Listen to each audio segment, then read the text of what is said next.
You don't know me. Ferisae. Chapter 7, Remembrance. Summary. In which Adrian tries to function like a normal human being and kinda makes it. Also, he gives a speech. Notes. This is my longest chapter to date at like 25 pages. Wowie. Thanks everyone for the lovely reviews. Every time I got one, it brought a smile to my face and made me open the file and write a little bit more. Maybe that's why this one is so long, or I like torturing Adrian, or maybe both IDK, so here you go. Please enjoy. For added effect, try looking up Dumbledore's Farewell from the Half-Blood Prince Ost on YouTube and play it during the second half of this chapter lol.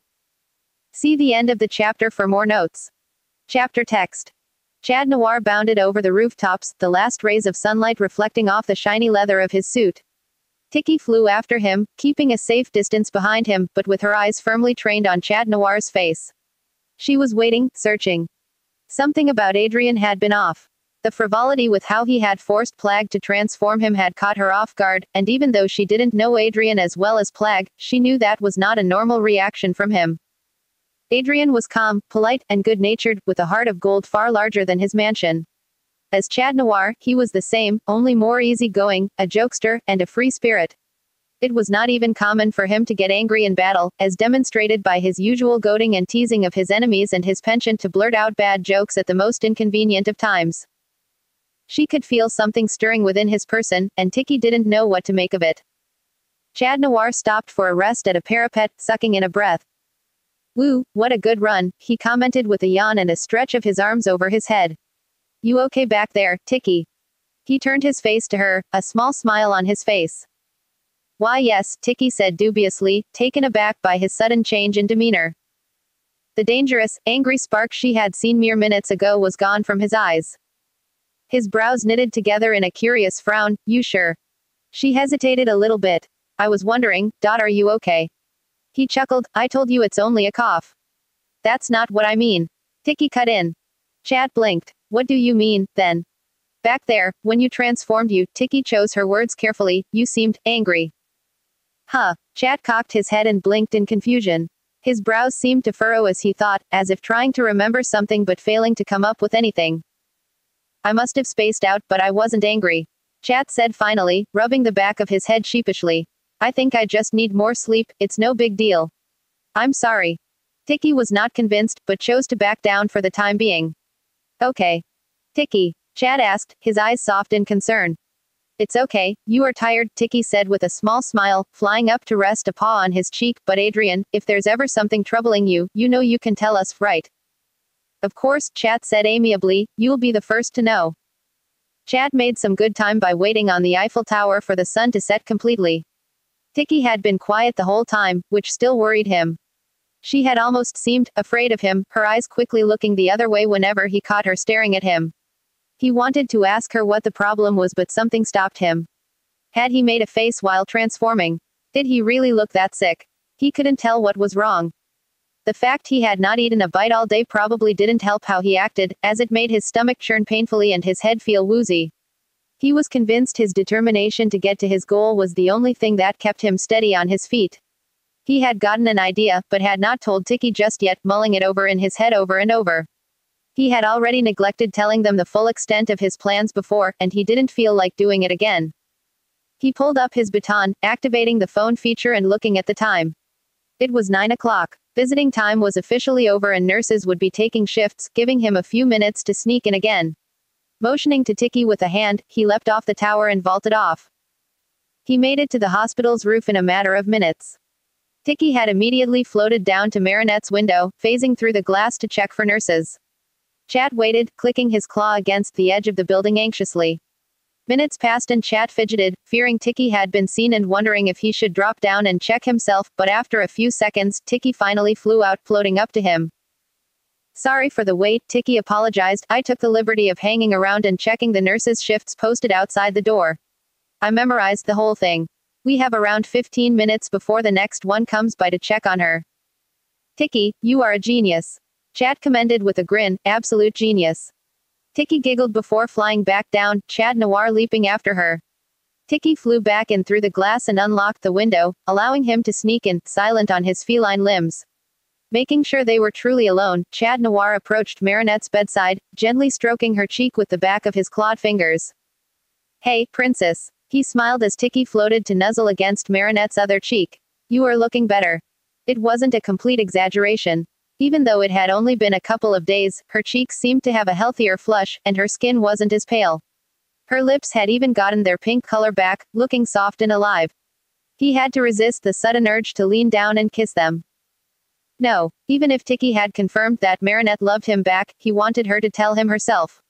He wanted to ask her for the kiss. He wanted to feel her reciprocate, to feel her warmth against his chest, and feel her smile against his lips. He wanted to see her eyes sparkle, her cheeks flush, and her arms wrap around him. He'd wait whatever time was necessary for that. For now, he was content with pressing a kiss to her cheek, and taking her hand, rubbing soothing circles on her knuckles. He pouted then. He could barely feel her warmth through the material of his suit, so he transformed, closing his eyes as the wind whipped his hair around. Plag screeched as he zipped out of the ring, turning to Adrien angrily. What is up with you? Adrien shushed him urgently, taken aback. Plag, be quiet. Oh, you think I'll wake your girlfriend? Is that it? Plag said curtly, crossing his arms. I'm sure it'll take more than noise to wake her up, don't you think? Adrien growled in annoyance, snatching Plag in his hand. There's nurses outside. Oh good, maybe they can give you a kick in the butt for me. What's gotten into you all of a sudden? I could ask you the same thing. What are you even talking about? Adrien asked, quirking an eyebrow. It's one thing to transform before I finish eating my delicious camembert, but brushing me aside and transforming when I tell you it's not convenient is pushing it. Plag freed himself from Adrien's grasp and floated away, his back to Adrien. Ungrateful kid. When did I even do that? Adrien asked, offended. Seriously, when? You have no say in this, Plag recited, turning back to Adrien, his eyes narrowed. Sound familiar? Adrien cocked his head. When did I ever say that? You really don't remember. Tiki piped in suddenly, floating up next to Plag, her tiny eyes filled with concern. Adrien hesitated. Remember, what? Before you transformed, you yelled at us. Tiki said. You got really angry. We only wanted to help you. Plag cried. Tiki shushed him with a calming paw on his shoulder, trying to soothe the still seething Kwame. Wait, hold it. Adrien held his hands up in defense. A knot of uneasiness was tightening in his stomach. Rewind a bit, I'm lost. When did this happen? Like an hour ago, I think. Tiki said. What? It can't be I don't remember doing anything like that. Adrien trailed off. They had no reason to lie to him, but why couldn't he remember? Why would I be angry at you? What is the last thing you remember before transforming? Tiki asked him calmly, sensing Adrien's mounting anxiety. Adrien racked his brain. He tried to remember the transformation itself, but he realized it was only a blur, replaced instead by images of past transformations. He shook his head, trying to will his mind to focus on his most recent transformation, but he couldn't recall a thing. There was a large mental blackout in that span of time. The last thing he remembered was, I was coughing. Adrien said, I remember coughing really bad. Yes, but what about after that, before you jumped out the window? Tiki coaxed. Nothing. Adrien said, his voice low with worry. I was coughing and the next thing I remember is running through the city. Tiki turned to look at Plag, who looked back at her with something akin to dread. This has never happened before. Plag said distantly. Did you notice anything while he was transformed? Tiki asked him. He feels a bit different, but I can't place it, Plag said, his paw on his chin like his flow of energy spikes every once in a while but not enough to change anything. What about his aura? Tiki asked. It shifted back to normal when the transformation settled, but it was definitely different before I got absorbed into the ring. Then there are side effects, as we thought. Seems like it. Guys, Adrien pleaded, his worry growing with every passing second they spent talking about him like he was not even there. What's going on? Tiki turned to him, her eyes sympathetic. It's all conjecture, but Plag and I think you got damaged when you destroyed the Akuma. Damaged? He stuttered, what do you mean damaged? When you touched the Akuma, it tried to take control of you. I know because I felt everything you did, too. Plag explained, and he looked at Tiki, who nodded at him, allowing him to continue on his own. The pain, the burning energy, I felt it all, but it hit you way worse because you are immortal. And since there was no object it could grab hold of, the Akuma tried to latch to the closest thing, which was Cataclysm, but it is pure energy, so that caused part of it to rebound on you while the other part killed the butterfly. The part of Cataclysm that bounced back damaged your body. He continued. The other part zeroed on the butterfly, so while it was not enough to kill you, it did hurt you, even though I tried to channel most of the blast to myself. So the coughing and the nausea, Adrian said. Lasting damage from technically using cataclysm on yourself. Seems to have only affected your chest area, though, Tiki added. But it is treatable, we think. You can heal. What about my head? Why can't I remember things? Adrian asked anxiously. Was it cataclysm, too? Did it mess up my brain? Tiki looked at Plague for the answer. He avoided both their gazes, his eyes looking to and fro, like deliberating an answer. It was definitely not cataclysm. He said in a low voice, I think it was the Akuma. Adrian's eyes widened, his heart pounding against his chest. You are not saying that. Hawk Moth was controlling me. Oh God, please no. No, I could not feel his presence when you transformed. Plague said. Adrian breathed a sigh of relief. He cannot control you anyway, since you destroyed the akumatized butterfly, but some of its residual evil magic may have seeped into you with cataclysm when both converge. Plague continued, it was not enough to give Hawk Moth access to your head to manipulate you, but it may have tampered with your head a bit, as it seems you only blank out when you experience a strong negative emotion. I see, Adrian whispered. He didn't know what to make of that. It was not like he got upset that often, but if he was going to blank out every time he got pissed, that was going to become a problem, especially if he said or did things while experiencing that emotion, things he couldn't recall he did. This is all in theory, Adrian. Tiki reminded him, seeing his face of consternation, but it seems to hold true.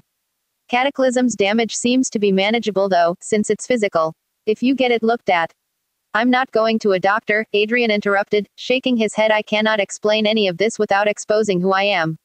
I'll ride through it. Plague and Tiki sighed in exasperation. I hope you know what you are doing. Plague said.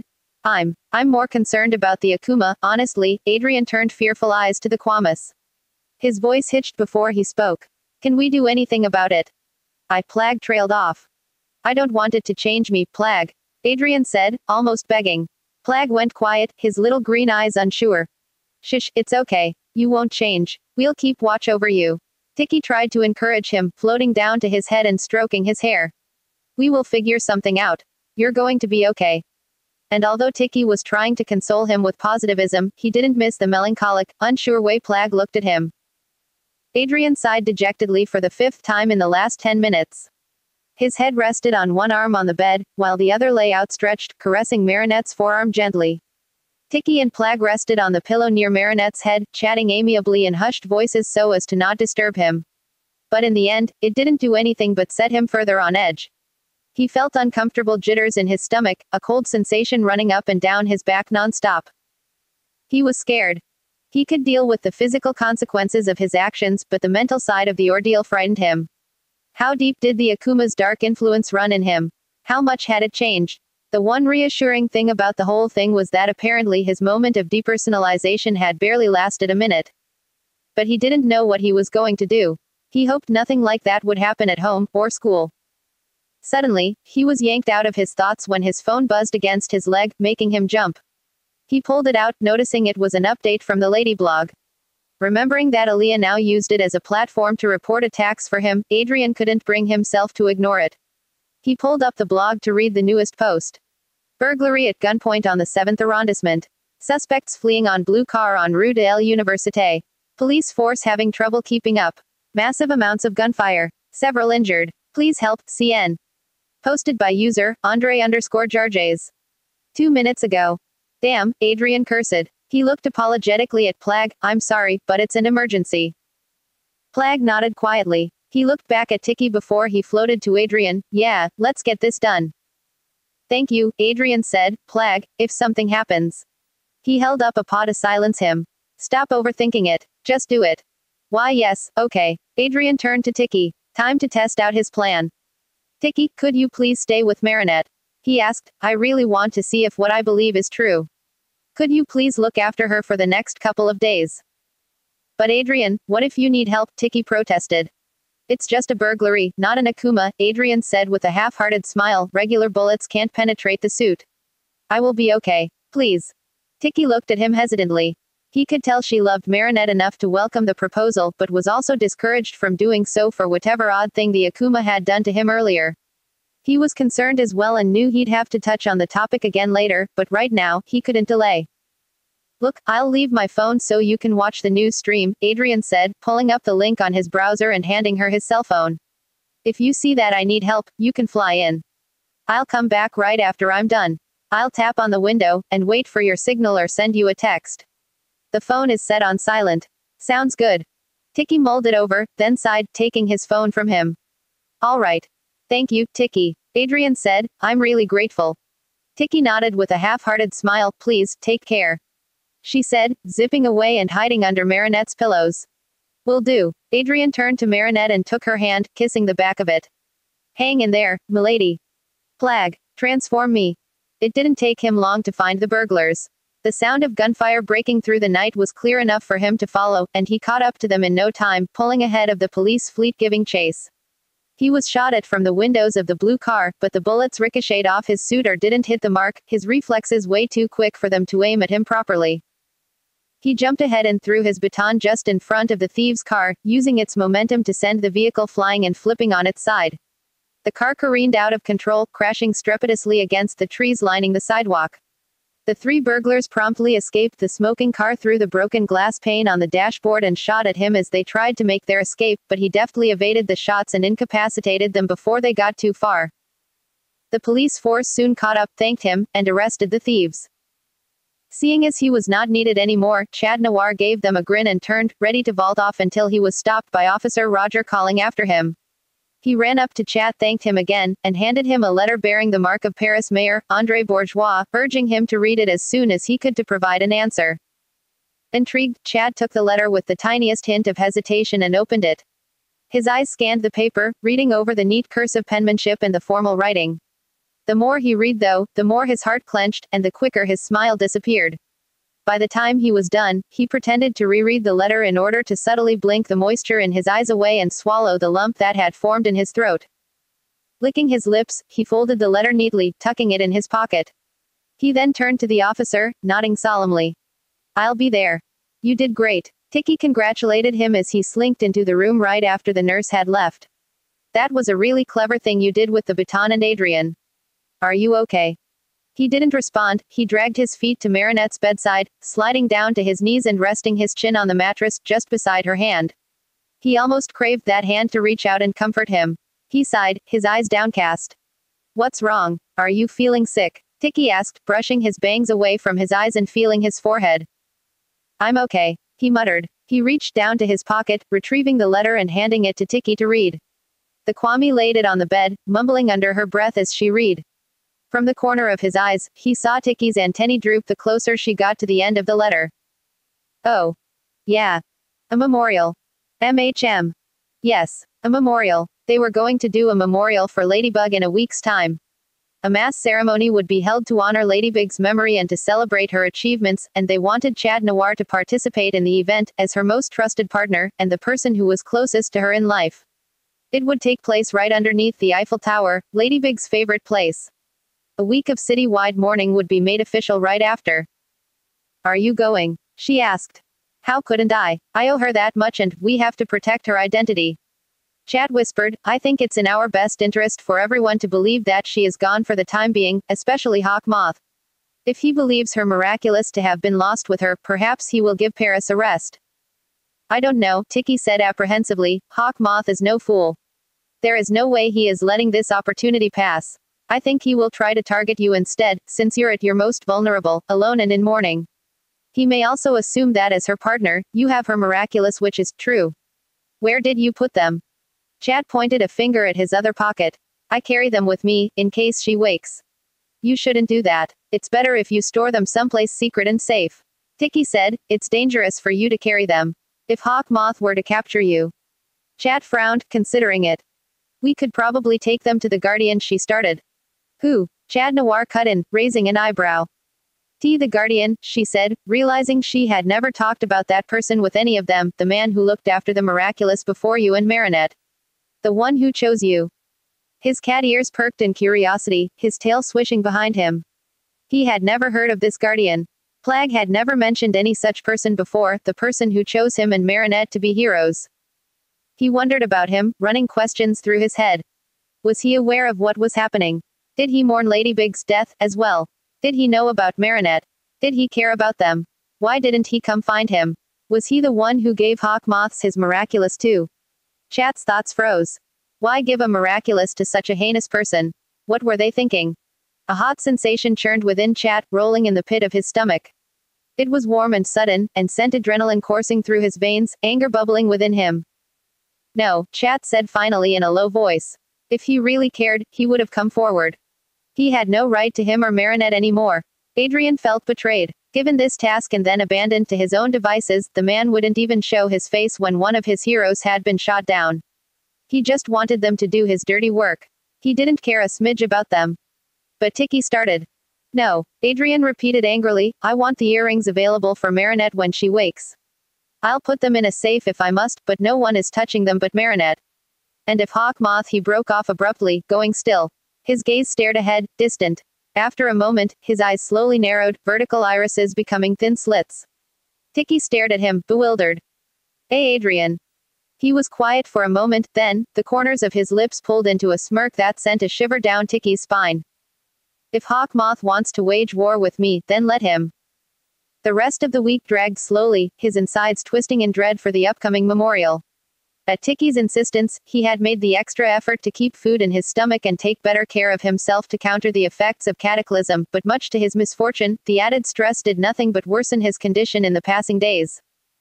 As it turned out, after his stunt with the burglary, people started filing more reports, asking for his help with regular crimes, even though the police force were perfectly capable of handling them. The absence of Akumas was encouraging, but balancing his schoolwork and daily activities with his solo crime fighting was taking everything out of him, and he was left with little chance to take care of himself. Keeping himself on the move and not curled up in his bed in a ball of pain and exhaustion was proving to be a real challenge. Without Ladybug's ability, he was left feeling the bruises from all his encounters after he detransformed. It had gotten to the point he had to begin using makeup to hide the purple blemishes on his body and the dark circles under his eyes, lest he raise too many suspicions. Trying to maintain a semblance of normalcy in front of Natalie was quickly becoming a hard task in and of itself. Though she was quick to let it go when he told her it was just a bug from the chilly weather, the woman had definitely noticed Adrian's occasional wobbling step and unfocused eyes. Adrian was convinced that the only reason Natalie didn't tell on him with his father was because he completed his photo shoots without fail, but he wasn't sure how long he'd be able to keep it up. At school, Nino and Aaliyah, who had begun to suspect something was off with him, were harder to shake off.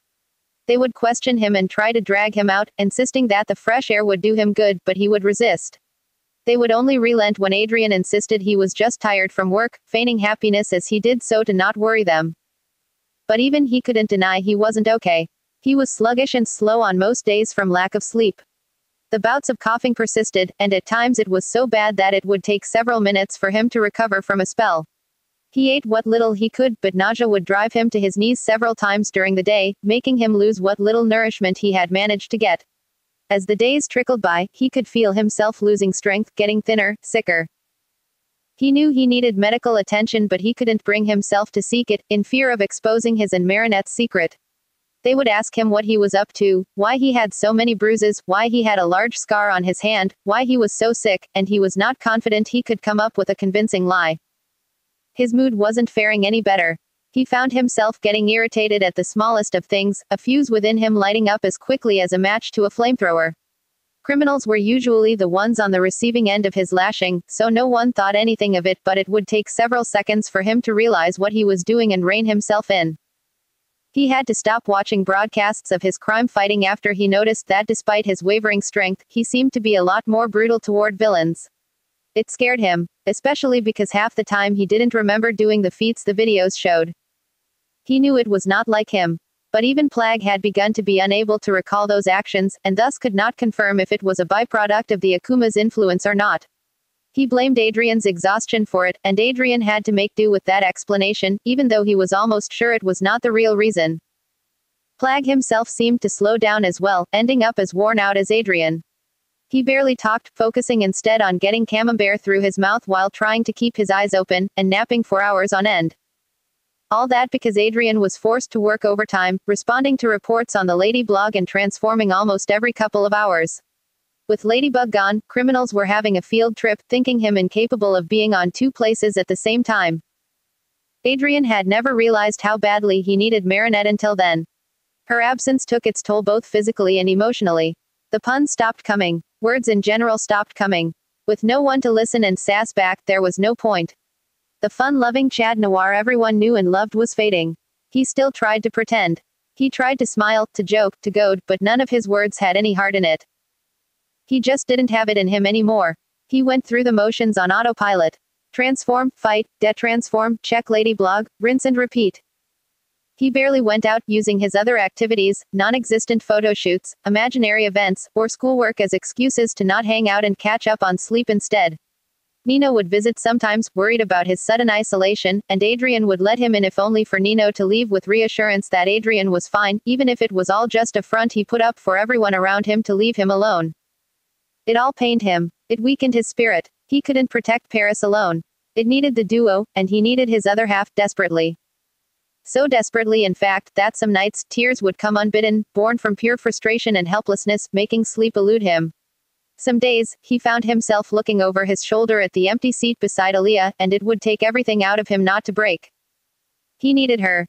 There were evenings even, when his body gave up on him and he collapsed on a roof, tired out of his mind, when he'd pull out his baton out and play old interviews on the Lady Blog's video player.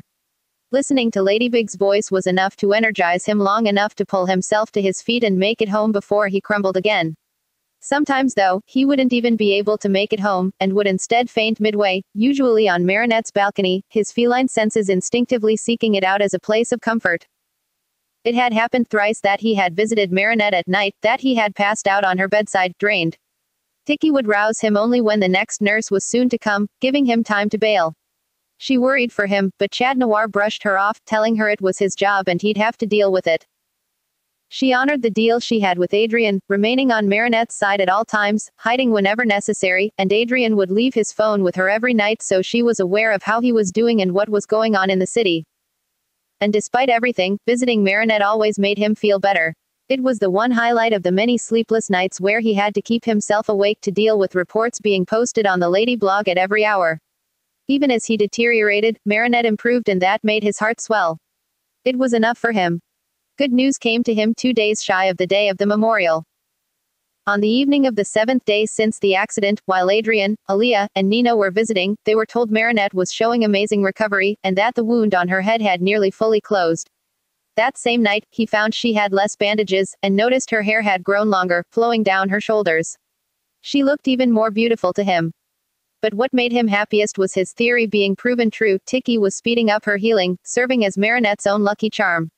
It had her doctor and nurses baffled, and Adrian had to always suppress a knowing smile whenever they reported back to her parents about her unprecedented improvements. The Dupain Chengs were regaining hope, getting back their spark. Soon, he knew, she'd be back at their side, and it would all go back to how it was. It was his favorite daydream, the one that helped him through every tough day. Before he knew it, the night of the memorial was upon him. Throughout the day, he had gotten as much rest as he could, and eaten a light lunch of chicken broth and tea to avoid upsetting his stomach too badly. He wrote a speech on a piece of paper, and carefully pocketed it, vaulting off into the city. He dropped by the hospital to visit Marinette for a few minutes and left his phone with Tiki so she could watch the streaming of the event. After he helped her get set up with a pair of headphones in case nurses came in, he headed towards the Eiffel Tower as the sun began to set. He was early, hanging from a low beam as he surveyed the last of the preparations. A cordon had been set around the monument, protecting its center as people began to arrive. He noticed with no little amount of sadness that the statue Teo had made of them, formerly erected in the park besides Marinette's house, had been moved to rest directly underneath the tower, its base decorated with black bows and ribbons. He dropped down and faced the statue, and melancholy took a grip on his heart as he took the familiar image in. Ladybug's form had been wrapped in a thick strip of flowy, black satin tied around her chest like a sash, a black bow on top of her shoulder. The grim decoration greatly clashed with the vibrant smile on her face, and Chad found he couldn't even recognize his copper doppelganger anymore. He was posed in an energetic crouch, a large grin on his face, a grin that had not been on the real Chad Noir for a few days now. Against his better judgment, he climbed on top of his inert twin, so that he was level with her image. He reached up with a hand, stroking her cold cheek longingly. He never really thought about it, but he found he really admired Teo's work. He had done a marvelous job at getting her likeness on point. It looked like she could spring alive at any moment, swinging away on her yo-yo with a smirk on her lips. God, how he missed that smile. Excuse me, what do you think you are doing? Chad jumped, nearly slipping off the statue. He turned around to find Chloe Bourgeois staring at him disapprovingly, a large wax candle with a red and black polka-dotted bow clasped in her hands. Do you have any idea how long it took to get it polished?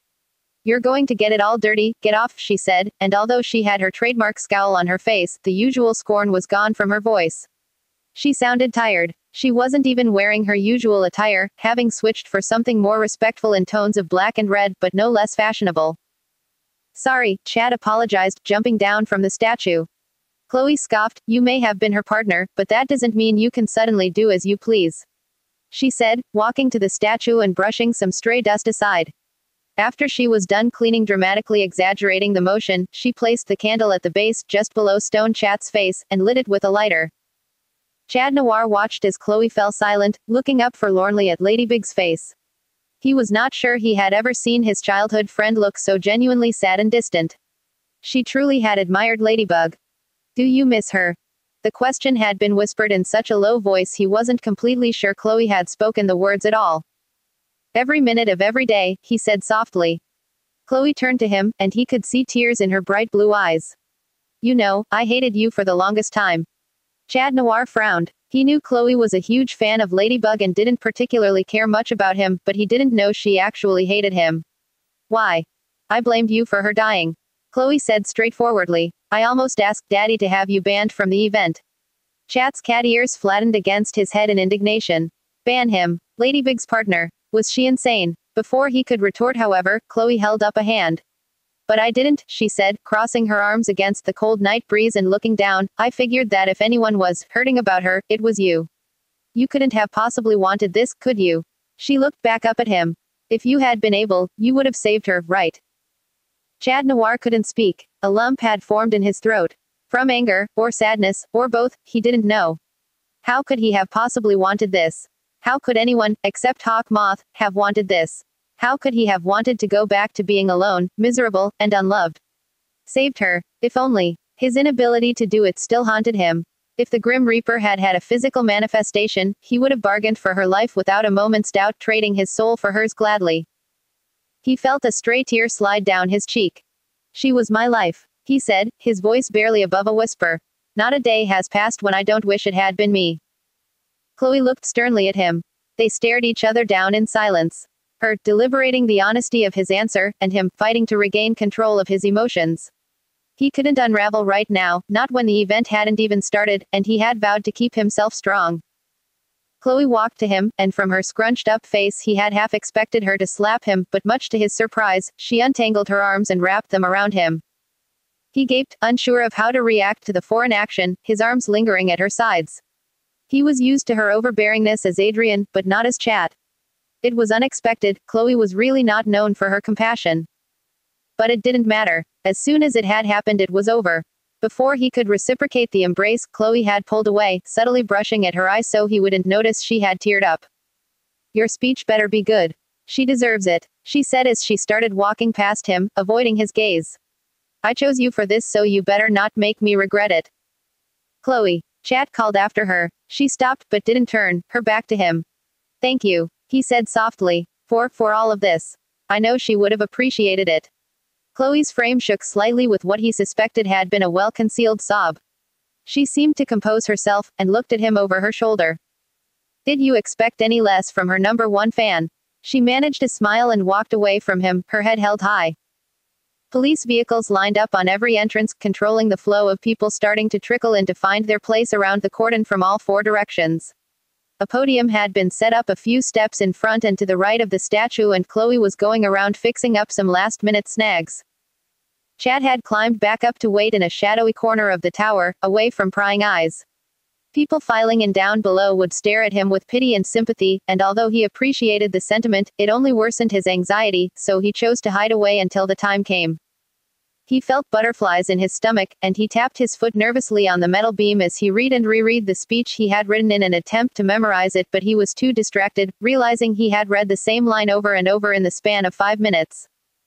It felt odd to him to be reading an eulogy for a person that wasn't really dead. It was like attending a funeral with an empty casket. He knew he had to go through with it to further protect Marinette's identity from Hawk Moth, but he couldn't help but feel like he was doing a disservice to Marinette. She was stronger than that, she deserved so much more than that. 10 minutes later, Chloe started calling him down. He leapt off and landed at her side, and she started explaining the whole program to him. Times, positions, fanfares, the lot. Most of the ceremony would be conducted by the mayor, and Chat was only meant to stand at his side until it was time for him to speak. That actually relaxed him a bit, letting someone else handle the bulk of the show, and to just be told when to step in. At Chloe's signal, Chat Noir walked to the mayor's side as the man climbed the podium and arranged a stack of papers in preparation for his speech. Chat stood diligently and quietly beside the podium, though he was pretty sure he was sweating underneath the suit. Curious eyes followed his every move, and he had to gulp several times to keep his throat from tightening. Suddenly, he jumped when he felt something pull on his tail. Manon, no. Come back here. Chat looked down at the little girl that suddenly stood beside him, having pulled his tail to get his attention. A woman, whom he quickly recognized as Nadia Chamak, the news reporter that often interviewed him and Ladybug, swiftly approached him to apologize. I'm really sorry, Chat Noir. My daughter is just really excited. Let's go, Manon, Nadia said as she grabbed Manon's hand to pull her away. Wait, I need to tell him something, Mama. Manon struggled against her mother's grasp, and Chat noticed she held something tight against her chest with her other hand. Now it's not the time. Chat Noir isn't to be bothered. Madam, it's all right, Chat said softly with a smile as he kneeled to be on Manon's level. Even though she wore all black now, he remembered the little girl and her twin ponytails clearly.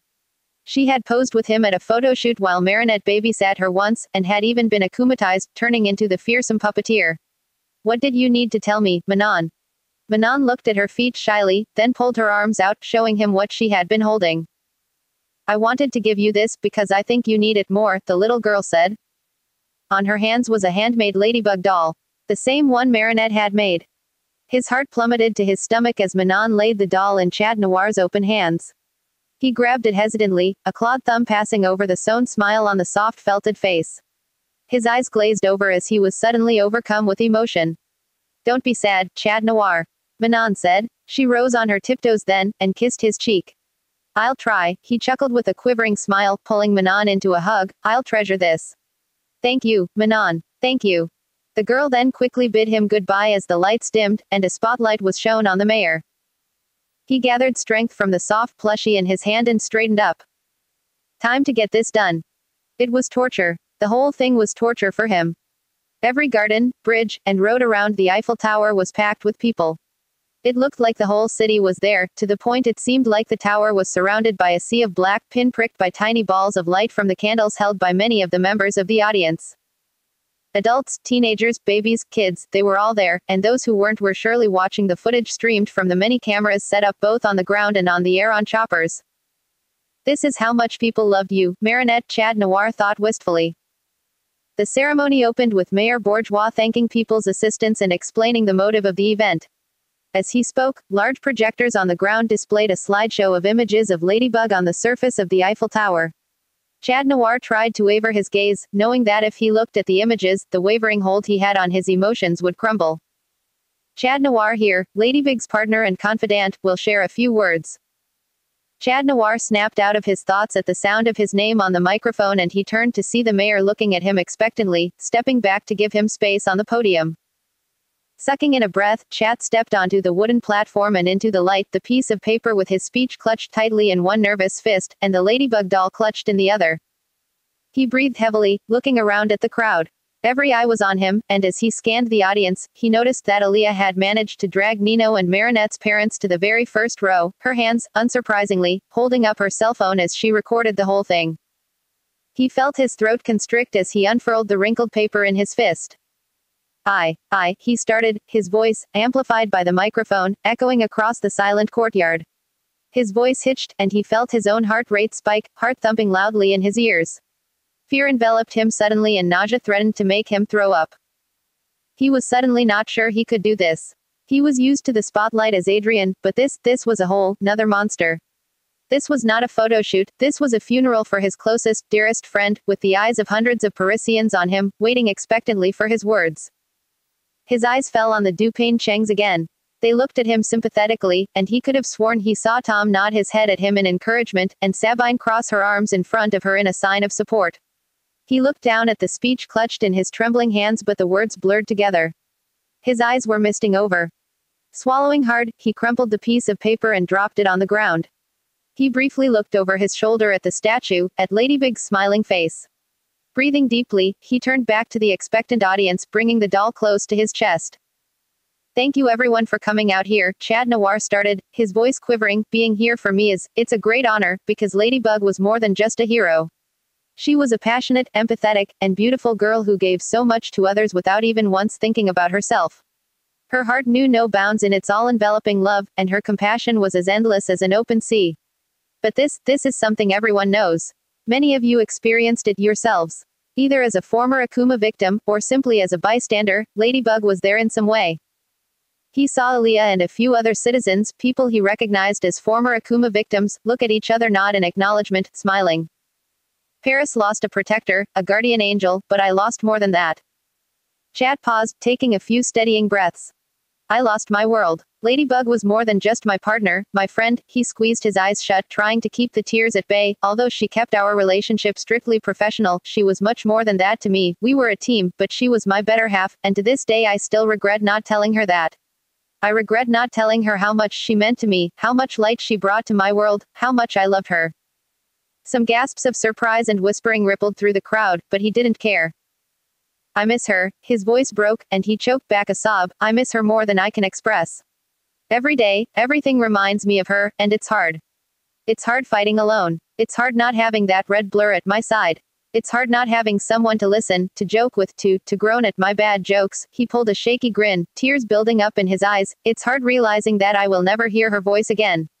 That I will never hear 'good job' at the end of a mission again." His sensitive ears picked up sniffling, but his eyes were so laden by moisture that everything was a blur in front of him. "Paris lost something special. I lost everything. But she wouldn't have wanted me, or anyone, to live mourning her. She was that selfless. I remember that day with Stoneheart. The day we were chosen. The day both of us accepted becoming Paris protectors. She thought she was not made for it, she doubted herself, but still fought, and she proved everyone wrong. She proved that she had the strength and the courage to give her life for others, and even though people had doubted her that day, she made a promise to you all, to protect you from anyone that may seek to harm you." More nodding from the crowd. He even caught Chloe smiling from the corner of his eye, no doubt recalling how Ladybug had saved her on that fateful day. "I will uphold that promise." Chat said loudly. "I will keep fighting for her, to the end of my days. To defend the ideals she believed in, to defend the city she loved so much, and protect the people she cherished to her very last breath." What happened was nothing short of a tragedy. Not only did Paris lose an outstanding citizen, but a family lost their beautiful girl. A girl who had no fault, a girl who had been chosen because of her big heart and sense of justice, a girl who had just begun to live and was so ready to give everything to the world. But her life was ripped away by a despicable monster. He shuddered suddenly, his fists clenching over the doll in his hands. His teeth gritted as he held back a growl, and sadness quickly bubbled into rage in his chest. He struggled to hold himself back, his whole body trembling. "That's why, Hawk Moth, if you are listening," his voice broke, something taking a hold of him, something fierce, wild. "I'm going to hunt you down and make you pay." Silence reigned as Chat's voice rose with his impassioned threat. "You hear me? I'm still here, Hawk Moth," he yelled, eyes narrowing as his voice rose to a dark growl. "Paris may not have the whole team, but I am still standing, and I will find you. This city will not be threatened by you, not while I am still here." The crowd cheered and whooped, fueling the flame of his emotion. "Ladybug may have left us physically, but her spirit lives on. We are still here, and we are not afraid of you. She lives in all of us, and will continue to live in the memories of everyone she touched. You haven't, and will never, win this," Chad declared, punching a fist into the air. "Long live Ladybug." The audience exploded into raucous applause and chants of "Long live Ladybug," cheering on with him, flooding the courtyard in acclaim and noise. As the cheering mounted, he looked down at the doll in his hands, and he leaned down, placing a kiss on its head. "You live on, milady." The ceremony carried on, charged with emotion. Chloe had even gotten Jagged Stone to play a tribute song he made for Ladybug, while videos of her played on the Eiffel Tower and on large plasma screens along the courtyard. Everyone looked at the videos from the eyes of a camera, but Chat. He was looking at them from his own eyes, recalling the banter, the shameless flirting, the sass, and the laughter in every mission shown. He pulled up a smile at the memories, even when Jagged's heartfelt number had reduced half the audience to a blubbering mess. As the show winded down, the cordon was opened up. People came forward, laying their tribute at the foot of the statue. Flowers, candles, pictures, action figures, posters, and other treats flooded the base, people leaving little pieces of themselves there for Ladybug to express their gratitude and respect. Chat stood diligently to a side of the statue, nodding his head gratefully at people paying their condolences to him, and shaking their hands as they came forth with words of encouragement for him. He surprised himself by staying composed. His face was flushed, and his voice was soft due to the tightening of his throat, but so far, he had successfully kept the tears at bay, mostly by reminding himself that Ladybug was not gone, and she was only a few buildings away, sleeping soundly on a bed awaiting the day to wake, not unlike Sleeping Beauty. If only a kiss was enough to wake her. He noticed idly that Aaliyah, Nino, Tom, and Sabine had not approached him yet, standing to the side waiting for the flood of people to diminish. They had all left their respective gifts. Tom had even left a tray of cookies shaped like ladybugs decorated with red fondant, but instead of leaving, they had moved to the edge of the hubbub to wait. Chat looked curiously at them and thought of approaching them, but was forced to wait until he had greeted most of the attendants, receiving awkward hugs and handshakes every now and then. At long last, the flow of people slowed to a trickle as everyone headed home. As he shook a last couple of hands, he finally saw Aaliyah and company approach him. "Hey," she said awkwardly. "Hey," he said, "thank you for hanging around." "What a speech, man." Nino piped in, pulling an arm around Aaliyah's shoulders. "Gave me shivers, dude. That Hawkman doesn't know what he's getting into. Must be trembling in his pants." Chad chuckled half-heartedly, "Thank you. Let us hope. Can't say I'm a big fan of butterflies lately." Nino laughed, but Aaliyah frowned in worry, laying a hand on his shoulder. "You okay, Chad Noir?" Chad smiled tiredly, shrugging his shoulders. "I'm managing. Your blog has been useful, thank you for looking out for me." "Anytime. If you need anything else, you know you can let me know, right?" She laid a hand on his cheek. "We've got your back on this. Nino and I, and everyone at school, yeah, even Chloe." She added with a playful roll of the eyes and a smirk. "I think Ivan said he'd gladly punch things for you, if you ask him to." He couldn't help a quivering smile after imagining his classmates rooting for him. Don't cry. Don't cry. Of course. Thank you, Aaliyah. Thank everyone for me. The support means the world to me." "You got it." Chad Noir, came a low voice. He straightened, looking at Tom and Sabine, who had lingered in the back to let the teen speak. They gazed at him sympathetically, soft smiles on their faces. "We wanted to thank you," Tom said. "For what?" Chad asked, cocking his head. "You brought our little girl back home," Tom said, "and she is doing better, all thanks to you." "Oh, it's my pleasure to help, monsieur," Chad said softly, bowing his head. "It makes me really happy to hear your daughter is doing better." Sabine looked at him meaningfully, her eyes glistening with unshed tears. She walked up to him and cupped his face with her hands. "She is alive because of you," she said softly, brushing his hair out of his eyes. "No words in the world can express how grateful we are to you. Nothing in the world will be enough to repay you." Tears trickled down Sabine's eyes as she regarded him with earnest. "We are so sorry for your loss." Chad swallowed hard, leaning appreciatively against Sabine's hand. "Madam." He was cut off as Sabine suddenly pulled him into an embrace, stroking the back of his hair gently. "Please know that you are always welcome at our home," she said. "Whatever you may need, we will provide. There will always be a place for you at our table." Chad gulped, unsure of how to respond. His body was trembling from the effort of keeping himself in check, but it was too much. It was entirely too much.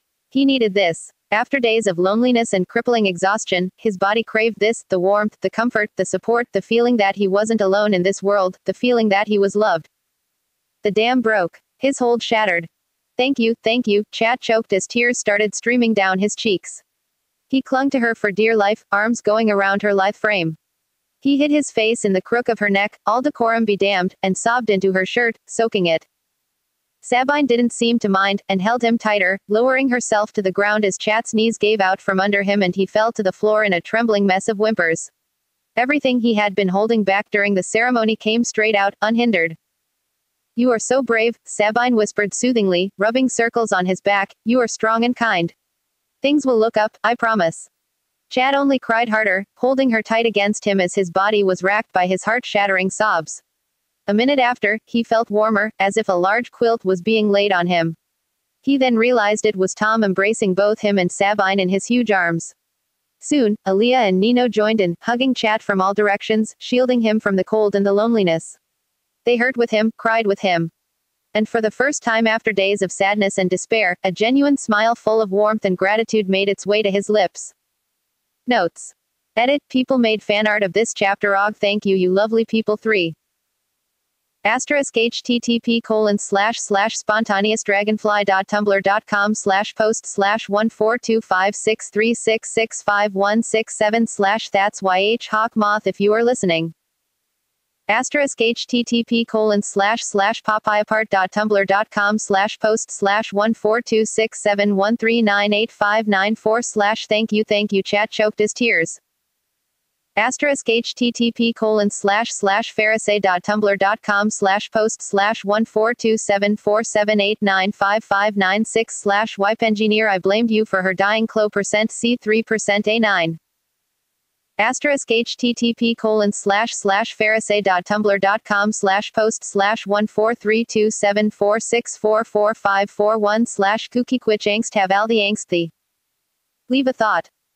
If I left you too sad, please refer to these fluffy adrenet comics drawn by me to soothe your heart and dissuade you from killing me. http://ferisae.tumblr.com/tagged/bracelet o.